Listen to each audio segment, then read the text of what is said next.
Hi every one. இன்னைக்கு நாம less ஜிப்லின் எழுதின ஸ்கில் வித் பீப்புள்ங்கிற புக் பத்தி பார்க்க போறோம். இந்த புக்கு நம்ம எல்லாருமே படிச்சிருக்கணும் அண்ட் இந்த புக்கை பத்தி நம்ம எல்லாருமே தெரிஞ்சிருக்கணும். இது மேண்டேட்டரி. ஏன் அப்படி சொல்றேன்னா, நம்ம பீப்புள் கூட தான் இருக்கோம். ஸோ அப்போ பீப்புள் கூட இருக்கோம்னா அந்த பீப்புளை நம்ம எப்படி சக்சஸ்ஃபுல்லா ஹேண்டில் பண்றது, அதை எப்படி எந்த சுச்சுவேஷனுக்கு நம்ம எப்படி நடந்துக்கிட்டா என்ன ரிசல்ட் வரும், அவங்களோட பெர்ஸ்பெக்டிவும் நம்ம எப்படி அண்டர்ஸ்டாண்ட் பண்ணிக்கிறது அண்ட் நம்ம அந்த இதுக்கு அந்த சுச்சுவேஷனுக்கு எப்படி ரியாக்ட் பண்றது அப்படிங்கிறதுக்கான டீட்டெயிலா உங்க இதுல சொல்லியிருக்காங்க. இதை நம்ம தெரிஞ்சுக்கிட்டோம்னா டெய்லி ரொட்டீனே சேஞ்ச் ஆகிறதுக்கான நிறைய சான்சஸ் இருக்கு அண்ட் நம்ம சேஞ்ச் பண்ணிக்கணும் if we want successful. So நம்ம சக்சஸ்ஃபுல்லா இருக்கிறதுக்கு இந்த புக்கு பீப்புளை எப்படி நீங்க சக்சஸ்ஃபுல்லா ஹேண்டில் பண்றீங்களோ அந்த அளவுக்கு தான் உங்களோட சக்சஸ் இருக்கும் அப்படின்னு சொல்றாங்க. ஆஸ் அ ஹியூமன் பீயிங் 83% நம்ம ஒரு பொருளை வாங்குறதோ இல்ல புது விஷயத்த லேர்ன் பண்ணுறதோ நம்ம பார்க்கறது மூலியமா தான் பண்றோம் அப்படின்னு சொல்றாங்க. ஸோ நம்ம ஒரு பொருளை வாங்குறோம் அப்படின்னா அதுக்கு இந்த அட்வர்டைஸ்மெண்ட், நம்ம பார்க்குற அந்த அட்வர்டைஸ்மெண்ட் ஒரு முக்கிய காரணமா இருக்கு. இப்போ கிரிக்கெட் எடுத்துக்கிட்டிங்கன்னா, கிரிக்கெட்ல அவங்க பிரசன்டேஷனா இருக்கட்டும் இல்ல அந்த ஃபோர் போகும்போது அந்த ரோப்பா இருக்கட்டும், எல்லாத்துலயும் ஒரு அட்வர்டைஸ்மெண்ட் இருக்கும். ஈவன் அந்த ஒரு 6 பால்ஸ் முடிஞ்சதுக்கு அப்புறம் பிரேக்ல ஒரு அட்வர்டைஸ்மெண்ட் கொடுப்பாங்க. ஏன்னா மக்கள் எதை பாக்குறாங்களோ அதுதான் வாங்குவாங்க. ஏன்னா 83% ஆஃப் சான்சஸ் நம்ம எதை பாக்குறோமோ அதை தான் வாங்க போறோம்.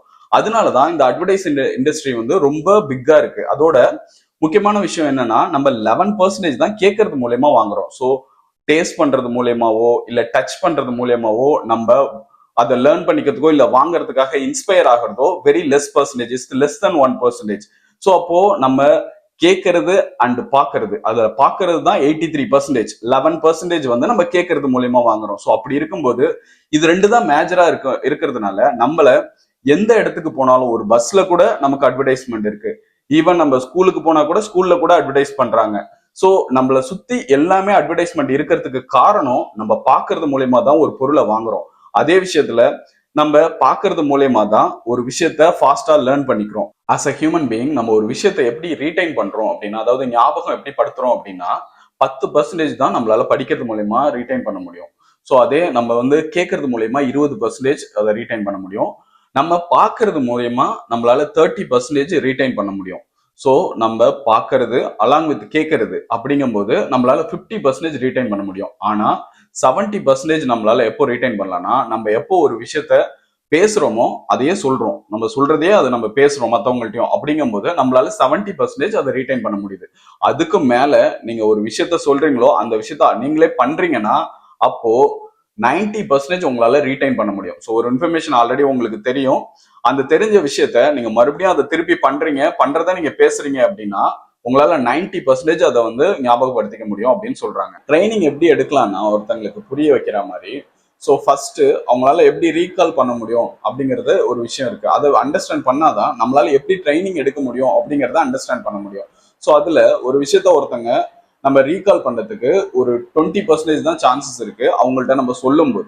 ஸோ நம்ம ரெண்டாவது அவங்களுக்கு காமிக்கிறோம். ஸோ நான் இதெல்லாம் இந்த இன்ஃபர்மேஷன்லாம் இருக்குன்னு அவங்களுக்கு காமிக்கிறோம், ஷோ பண்றோம். அந்த ஷோ பண்றதுல அவங்களுக்கு அதுல 30% தான் அதை அவங்க ரீகால் பண்றதுக்கு சான்சஸ் இருக்கு. ஆனா ஒரு 3 நாள் கழிச்சு நீங்க ஒரு விஷயத்த இப்ப சொன்னதை மறுபடியும் அவங்கள ரீகால் பண்ண வைக்கிறதுக்காக நீங்க சொல்லிட்டு அதை ஷோவும் பண்ணீங்கன்னா அந்த இன்ஃபர்மேஷனை அவங்களால 65% ரீகால் பண்ண முடியும் அப்படின்னு சொல்றாங்க. ஸோ ஒரு ட்ரைனிங் எடுக்கிறதுக்கு பர்ஃபெக்டான வே ஜஸ்ட் ஒரு ட்ரைனிங் ரூம்ல போயிட்டு இதெல்லாம் இருக்கு நீங்க ஃபாலோ பண்ணிக்கங்க, இதெல்லாம் அப்டேட், இதெல்லாம் இன்ஸ்ட்ரக்ஷன், இதெல்லாம் தியரி அப்படின்னு நீங்க பிளண்டரா பேசுனீங்கன்னா அது சுத்தமா ரீச் ஆகாது. ஸோ அப்ப எது ரீச் ஆகும் அப்படின்னு பாத்தீங்கன்னா, நீங்க ப்ரெசென்ட் பண்ணணும், அவங்களுக்கு ஷோ பண்ணணும் இது எப்படி இருக்கு, இது இப்படி சொன்னாதான் இது இப்படி இந்த தேரி இப்படிதான் வரும் அப்படின்னு ஷோ பண்ணிட்டு அப்புறம் நீங்க சொல்லும் போது அவங்களுக்கு ஃபர்ஸ்ட் அது புரியுற பர்சன்டேஜும் ஹையா இருக்கும். 85% நீங்க ஃபர்ஸ்ட் டைம் சொல்லும் போதே அவங்களுக்கு புரிஞ்சிடும். அதை நீங்க ரீகால் 3 டேஸ்க்கு அப்புறம் பண்ணீங்கன்னா 65% ஈஸியா அவங்களால ரீகால் பண்ண முடியும். பீப்புளை நீங்க அண்டர்ஸ்டாண்ட் பண்ணிக்கிறதுக்கு ஃபர்ஸ்ட் அவங்களாவே நீங்க அக்செப்ட் பண்ணிக்கணும். ஸோ அவங்க இப்படிதான் இருக்கணும், இல்ல நான் நினைக்கிற மாதிரி தான் அவங்க நடந்துக்கணும் அப்படின்லாம் நீங்க நினைக்க கூடாது. ஸோ ஃபர்ஸ்ட் பீப்புள் அவங்க மேலதான் இன்ட்ரெஸ்டா இருப்பாங்க. So as a human being every one interested that own. அவங்க மற்றவங்களை பத்தி இன்ட்ரெஸ்ட் காமிக்கிறத விட அவங்களோட ஓன்ல தான் இன்ட்ரெஸ்ட் இருக்கும். ஸோ நீங்க எப்போதுமே அவங்கள பத்தி தான் நீங்க கேட்கணும், அவங்கள அண்டர்ஸ்டாண்ட் பண்ணணும், அவங்களோட நேச்சரை அண்டர்ஸ்டாண்ட் பண்ணணும்னா ஒருத்தங்கள்ட்ட நீங்க எப்படி பேசணும் அப்படின்னா அவங்கள்ட்ட இந்த மீ, மை, ஐ அந்த மாதிரியான வார்த்தைகள்லாம் சுத்தமா எடுத்துடணும். நான் தான் அப்படிங்கிறதையே மறந்துடணும். ஸோ அவங்கள பத்தி கேட்கணும். ஸோ அவங்கள்ட்ட நீங்க ஒரு கான்வர்சேஷன் பில்ட் பண்ணும்போது அவங்கள பத்தி நீங்க கேட்கணும். ஸோ நீங்க உங்களோட ஃபேமிலி எப்படி, ஸோ நீங்க உங்களுக்கு வந்து இப்படி பண்ணீங்கன்னா உங்களோட லைஃப்ல நீங்க சக்சஸ் ஆகலாம், ஸோ நீங்க என்ன எப்படி பண்ணிட்டு இருக்கீங்க அப்படிங்கிற மாதிரி அவங்கள பத்தி நீங்க இன்ட்ரெஸ்ட் காமிச்சீங்கன்னா, so they feel you are the person who is more interest on me. So நீங்க எப்போ அவங்க மேல இன்ட்ரெஸ்ட் காமிக்கிறீங்கன்னு நீங்க அதை ஷோ பண்றீங்களோ அவங்களுக்கு தென் ஒன்லி நீங்க ஒரு இன்ட்ரெஸ்டிங் பர்சனா உங்களுக்கு தெரிவாங்க. இல்லைன்னா உங்கள்கிட்ட அவங்க பேசுறதுக்கே விரும்ப மாட்டாங்க. ஸோ அதனால நீங்க ஒரு கான்வர்சேஷனை பில்ட் பண்ணணும்னா ஃபர்ஸ்ட் இந்த நாங்கிறத மறந்துட்டு நீங்கிறத அங்க வந்து கொண்டுட்டு வந்து அவங்க சம்பந்தமா எல்லாருமே பேசணும் அப்படின்னு சொல்றாங்க. நீங்க ஒருத்தங்களை இம்பார்ட்டன்ட்னு ஃபீல் பண்ண வைக்கணும்னா இதை பண்ணுங்க. ஸோ ஃபர்ஸ்ட் என்னன்னா, இந்த உலகத்துல இருக்க எல்லாருமே அவங்கள எல்லாரும் இம்பார்ட்டன்ட் பர்சனா கன்சிடர் பண்ணணும் அப்படின்னு தான் நினைக்கிறாங்க. அதோட நீங்க யாருக்கு இம்பார்ட்டன்ஸ் கொடுக்குறீங்களோ அவங்க தான் உங்களுக்கு ரெஸ்பாண்ட் பண்ணுவாங்க. அவங்களுக்கு நீங்க இம்பார்ட்டன்ட் பர்சனா ஃபீல் பண்ண வைக்கிறதுக்கு என்ன பண்ணணும்னா, அவங்க பேசினா நீங்க லிசன் பண்ணுங்க. ஸோ அதுக்கப்புறமா அவங்களுக்கு ஆன்சர் பண்ணும்போது, அவங்கள்ட்ட ஏதாச்சும் உங்களுக்கு கொஸ்டின் கேட்டாங்கன்னா அதுக்கு ஆன்சர் பண்ணும்போது ஒரு பாஸ் பண்ணி அதுக்கப்புறமா ஆன்சர் பண்ணுங்க. அதுக்கு அடுத்தது நீங்க வந்து என்னதான் பிஸி ஷெட்யூல்ல இருந்தாலும் அவங்க உங்களை மீட் பண்றதுக்காக வந்தாங்கன்னா அவங்கள கொஞ்சம் உங்களுக்கு நீங்க வந்தது எனக்கு தெரியும், ஸோ நான் உங்களை மீட் பண்றேன் அப்படிங்கிறத கன்வே பண்ணுங்க.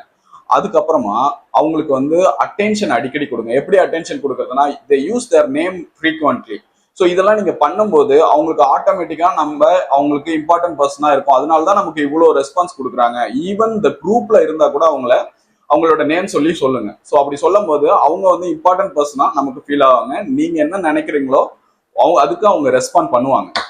நம்ம ஒரு விஷயம் தப்பு பண்ணிட்டோம்னா அக்ரி பண்ணிக்கணும். யாரெல்லாம் அக்ரி பண்றாங்களோ அவங்களுக்கு தான் பீப்புளை பிடிக்கும். சரிங்களா? ரெண்டாவது, யாரு டிஸ்அக்ரி பண்றாங்களோ அவங்களுக்கு பீப்புளை பிடிக்கவே பிடிக்காது. ஸோ நீங்க வந்து ஒரு ஆர்குமெண்ட் வருது அப்படின்னா அந்த ஆர்குமெண்ட்டை பில் பண்ணாதீங்க. ஆர்குமெண்ட்ல யாருமே வின் பண்ண முடியாது. ஸோ ஆர்குமெண்ட் கோயிங் டு ஃபைட்டா மாறும். ஸோ அதனால ஆர்குமெண்ட் வராம அவாய்ட் பண்ணிடுங்க. அக்ரி பண்ண வேண்டிய இடத்துல அக்ரி பண்ணிடுங்க. அதே சமயத்துல யாராச்சும் அதை வந்து இன்னும் ஆர்குமெண்ட்டை டெவலப் பண்ணி ஃபைட்டா கொண்டு போறாங்கன்னா அந்த இடத்துல நீங்க அக்ரி பண்ணிட்டு மூவ் ஆன் பண்ணிடுங்க. அதோட ஒரு விஷயம் நீங்க தப்பு பண்ணிட்டீங்கன்னா லவுடா நான் தப்பு பண்ணிட்டேன்னு அக்செப்ட் பண்ணிக்கங்க. You admit it. அதுக்கப்புறமா வந்து யார் தான் அந்த அக்ரி பண்ணிக்கிறாங்களோ, அவங்களோட தப்பை யார் ஒத்துக்கிறாங்களோ அவங்கள தான் பீப்புளுக்கு பிடிக்கும். ஸோ யார் வந்து இப்போ நீங்க ஒருத்தங்க சொல்றதுக்கு உங்களுக்கு அதுல விருப்பம் இல்லை, அதாவது அதுல உடன்பாடு இல்லை உங்களுக்கு அப்படின்னா அதை டிஸ்அக்ரி பண்ணணும்னு அவசியம் இல்லை. நீங்க உங்களுக்குள்ளார வச்சுங்க. அன்லஸ் இது வந்து உங்கள்ட்ட மேண்டேட்டரியா கேட்கறாங்க உங்க சஜஷன் அப்படிங்கிற பட்சத்துல மட்டும்தான் நீங்க அதை டிஸ்அக்ரி பண்ணணும். ஸோ டிஸ்அக்ரினா உங்களுக்கு அதுல டிஸ்அக்ரிமெண்ட் இருக்கு, அதனால நீங்க அதை சொல்லலாம்.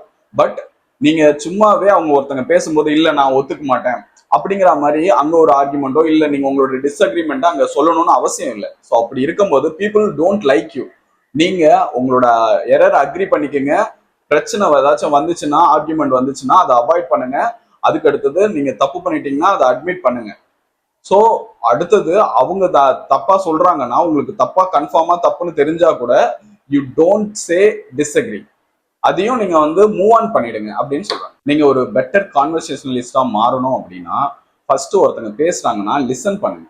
லிசன் பண்ணிட்டு அதுக்கப்புறம் அவங்கள்ட்ட ஏதாச்சும் கொஸ்டின் இருந்ததுன்னா அது ரிலேட்டடா கேளுங்க. அவங்கள்ட்ட அந்த டாபிக் அவங்க எதை பத்தி பேசுறாங்களோ அவங்களையே பார்த்துட்டு இருந்துட்டு அவங்க சொல்லி முடிச்சதுக்கு அப்புறமா அவங்கள்ட்ட அது சம்பந்தமா கொஸ்டின் கேளுங்க. யாரு வந்து அதிகமா லிசன் பண்றாங்களோ அவங்க தான் ரொம்ப ஸ்மார்ட்டரா இருப்பாங்க அப்படின்னு சொல்றாங்க. ஸோ நம்ம ஸ்மார்ட்டரா இருக்கணும்னா நல்லா லிசன் பண்ணணும். லிசன் பண்ணிட்டு அவங்கள்ட்ட அது சம்பந்தமா கொஸ்டின் கேட்கணும்.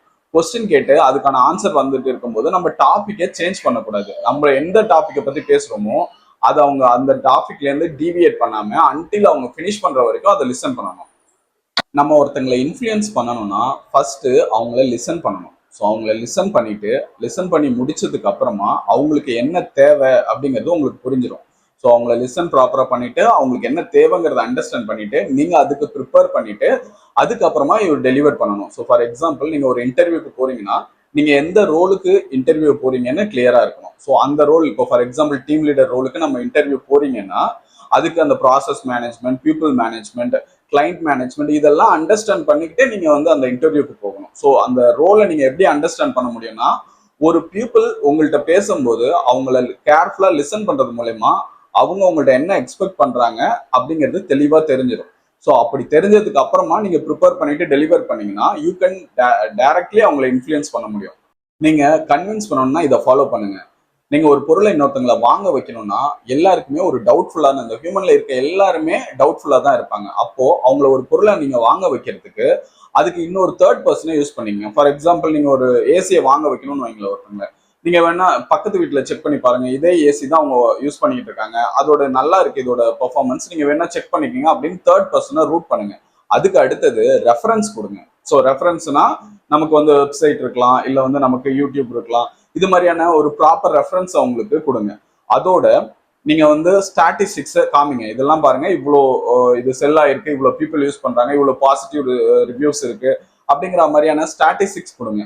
எல்லாத்துக்குமே ரெஃபரன்ஸ் நம்ம ப்ராப்பரா கொடுக்கும்போது ஈஸியா ஒருத்தங்களை நம்ம இன்ஃப்ளூயன்ஸ் பண்ண முடியும். எல்லாருக்குமே டைரக்டா போயிட்டு நீங்க சொல்லும் போது அவங்க டவுட்ஃபுல்லா தான் இருப்பாங்க, நீங்க சொல்றத அவங்க எடுத்துக்க மாட்டாங்க. அப்போ நீங்க சொல்றத அவங்க செய்யணும், கன்வின்ஸ் ஆகணும், அந்த விஷயத்த அவங்கள பண்ண வைக்கணும்னா மஸ்ட் நீங்க கொடுக்குற இந்த ஃபாலோயிங் டீட்டெயிலை கண்டிப்பா கொடுக்கணும். இதை நீங்க கொடுத்தீங்கன்னா டெஃபினெட்லி அவங்க அக்ரி பண்ணிப்பாங்க. தேர்ட் பர்சன் மூலயமா நீங்க வந்து ரீச் பண்ணணும், அந்த தேர்ட் பர்சன் உங்களுக்காக பேசுவாங்க.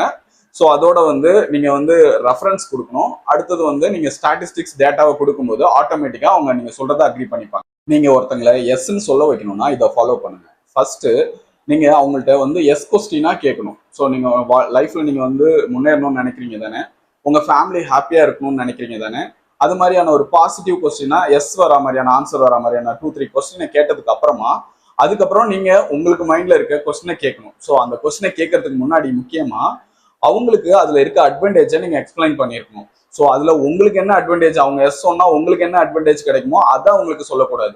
ஸோ இந்த விஷயத்துக்கு அவங்க எஸ் சொன்னாங்கன்னா அவங்களுக்கு என்ன அட்வான்டேஜ் இருக்கு அப்படிங்கிறத நீங்க எக்ஸ்பிளைன் பண்ணிருக்கணும். எக்ஸாம்பிளுக்கு நீங்க வந்து ஒரு யூசரை ஆஃபீஸ்ல ஒர்க் பண்ண வைக்கணும் அப்படின்னு நினைச்சீங்கன்னா நீங்க சாட்டர்டே ஒர்க் பண்றீங்களா இல்ல சண்டே ஒர்க் பண்றீங்களா அப்படின்னு கேட்கணும். இதுக்கு முன்னாடியே நீங்க 2-3 எஸ் கொஸ்டின் கேட்டு முடிச்சிருக்கணும். அதுக்கு முன்னாடியே நீங்க எக்ஸ்பிளைன் பண்ணிருக்கணும், நீங்க ஒர்க் பண்ணீங்கன்னா உங்களுக்கு இன்சென்டிவ் கிடைக்கும், உங்களோட கேரியர்ல க்ரோத் இருக்கும், நீங்க புதுசா லேர்ன் பண்ணிக்கலாம், அது மாதிரியான பாசிட்டிவ் விஷயத்தெல்லாம் சொல்லிட்டு அதுக்கப்புறம் இந்த மூணாவது கொஸ்டின் அந்த கொஸ்டினை நீங்க கேட்கும்போது ஆட்டோமேட்டிக்கா அவங்க எஸ் சொல்லிடுவாங்க. ஸோ நம்ம எஸ் சொல்ல வைக்கணும்னா இதெல்லாம் ஃபாலோ பண்ணணும். இப்போ 10 பேர் இருக்காங்கன்னா அதுல 9 பேர் உங்களை லைக் பண்ணணும்னா இந்த விஷயத்த ஃபாலோ பண்ணுங்க. அதுல ஃபர்ஸ்ட் விஷயம் என்னன்னா, எல்லாருக்குமே வந்து நம்ம எப்படி பிஹேவ் பண்றோமோ அப்படிதான் மறுபடியும் அவங்க பிஹேவ் பண்ணுவாங்க. ஸோ ஒருத்தங்களை நீங்க பாத்தீங்கன்னா பாக்குறதுக்கு முன்னாடி அந்த ஒரு கான்வர்சேஷனை ஸ்டார்ட் பண்றதுக்கு முன்னாடியே அவங்கள பார்த்து ஐ டு ஐ பார்த்து அவங்களுக்கு ஒரு ஸ்மைல் பண்ணுங்க. அதுக்கு அடுத்தது அவங்கள வெல்கம் பண்ணுங்க. அப்படி பண்ணும்போது அவங்களுக்கு ஒரு மோட் செட் ஆயிடும். ஸோ இவர் வந்து ஒரு ஃப்ரெண்ட்லி பர்சன், ஸோ இவர் வந்து பழகிறதுக்கு ஈஸியானவர், ஸோ எளிமையா இருக்கும் அப்படிங்கிற மாதிரி அவங்களுக்கு ஒரு பாசிட்டிவ் திங்கிங் உங்களை பத்தி வந்துடும். அப்படி வரும்போது அந்த கான்வர்சேஷனை ஸ்டார்ட் பண்ணும்போதே ரொம்ப கைண்டாகவும் உங்களோட எக்ஸ்பெக்டேஷனுக்கு ஏற்ற மாதிரி அவங்க பிஹேவ் பண்ணுவாங்க. ஹாப்பினஸ் ஃபார்முலா என்னன்னா, நீங்க டெய்லி ஒரு 3 மெம்பர்ஸை டிஃப்ரெண்ட் ரீசனுக்காக அப்ரிஷியேட் பண்ணுங்க. ஸோ நீங்க அப்ரிஷியேட் பண்ணும்போது அது வந்து மற்றவங்களுக்கும் பரவும். அதோட ஒருத்தவங்களுக்கிட்டேருந்து நீங்க வாங்குறத விட கொடுக்கறதுல தான் ரியல் ஹாப்பினஸே இருக்கு. ஸோ ஒருத்தங்களை நீங்க கம்ஃபர்டபுளா ஹாப்பியா ஃபீல் பண்ண வைக்கணும்னா அவங்கள அப்ரிஷியேட் பண்ணுங்க. ஸோ அந்த அப்ரிஷியேஷன் வந்து அவங்க பண்ற வேலைக்காக இருக்கணும், அவங்கள அப்ரிஷியேட் பண்ணக்கூடாது. ஸோ நீங்க பார்க்க அழகா இருக்கீங்க, நீங்க நீங்க good man, you are the good man அப்படிங்கிற மாதிரி அப்ரிஷியேட் பண்ணாம, நீங்க நேற்று பண்ணீங்களா அந்த ஒர்க் ஃபேண்டாஸ்டிக்கா இருந்துச்சு, அந்த ஒர்க் வந்து ஒரு குவாலிட்டி ஒர்க்கா பண்ணீங்க.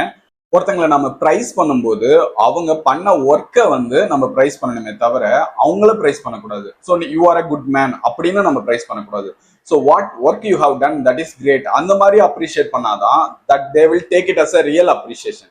இன்ஸ்டெட் ஆஃப் அவங்கள பத்தி நீங்க வந்து அப்ரிஷியேட் பண்ணீங்கன்னா அதை வந்து ரியல் அப்ரிஷியேஷனா அவங்க எடுத்துக்க மாட்டாங்க. உங்க மேல மத்தவங்களுக்கு குட் இம்ப்ரெஷன் வரணும்னா இதை ஃபாலோ பண்ணுங்க. அதுல ஃபர்ஸ்ட் என்னன்னா, நீங்க உங்களை முதல்ல ரெஸ்பெக்ட் பண்ணுங்க. ஸோ நீங்க ரெஸ்பெக்ட் பண்றீங்கன்னா, இப்போ ஒரு கம்பெனில ஒர்க் பண்றீங்க, அது ஒரு மோசமான கம்பெனி அப்படிங்கிற மாதிரி சொல்லாம, நான் இந்தியாவிலேயே இருக்க ஒரு பெரிய கம்பெனில ஒர்க் பண்ணிட்டு இருக்கேன், ஸோ இந்த கம்பெனி வந்து இந்த இன்சூரன்ஸ்க்காக இருக்கிறதுலே ஒரு லீடிங் கம்பெனி அப்படிங்கிற மாதிரி நீங்க பேசுங்க. அதோட எந்தூசியாட்டிக்கா இருங்க. நீங்க ஒரு ஸ்பிரிட்டா இருக்கும்போது அது அவங்களுக்கு பாக்குறதுக்கு வந்து ஒரு நல்ல ஒரு உங்களை பத்தின ஒரு பாசிட்டிவ் ஒப்பீனியன் கொடுக்கும். அதுக்கப்புறமா நீங்க உங்களை பெருமையா பேசுறதுக்கு மத்தவங்களை கீழ்த்தரமா பேசாதீங்க. ஸோ இதெல்லாம் நீங்க பண்ணும்போது உங்க மேல ஒரு குட், நீங்க பேசுறது மத்தவங்களுக்கு இன்ட்ரெஸ்டிங்கா இருக்கணும்னா இதை பண்ணுங்க. ஸோ அது என்னன்னா, ஃபர்ஸ்ட் நீங்க என்ன பேச போறீங்கிறத முன்னாடியே ப்ரிப்பேர் பண்ணிடுங்க. ரெண்டாவது, நீங்க என்ன ப்ரிப்பேர் பண்ணீங்களோ அதை மட்டும் பேசுங்க. பேசி முடிச்சதும் உட்காந்துருங்க. நீங்க பேசும்போது ஆடியன்ஸ் வந்து எப்படி ரியாக்ட் பண்றாங்கன்னு பாருங்க. ஆடியன்ஸ்க்கு எது இன்ட்ரெஸ்டடோ அதை மட்டும் பேசுங்க. அதுக்கப்புறமா ரொம்ப பர்ஃபெக்டா இருக்கணும்னு நினைக்காதீங்க. உங்களுக்கு என்ன பை நேச்சரா வருமோ அதை மட்டும் பண்ணுங்க. கடைசியா, நாலேஜ்ங்கிறதுக்கு எந்த வேல்யூ கிடையாது. நீங்க அந்த நாலேஜை எப்படி யூஸ் பண்றீங்கிறதுக்கு தான் வேல்யூ. ஸோ உங்களுக்கு என்ன பண்ண முடியுங்கிறதுக்குலாம் யாரும் காசு தர மாட்டாங்க. நீங்க என்ன பண்றீங்களோ அதுக்கு தான் காசு தருவாங்க.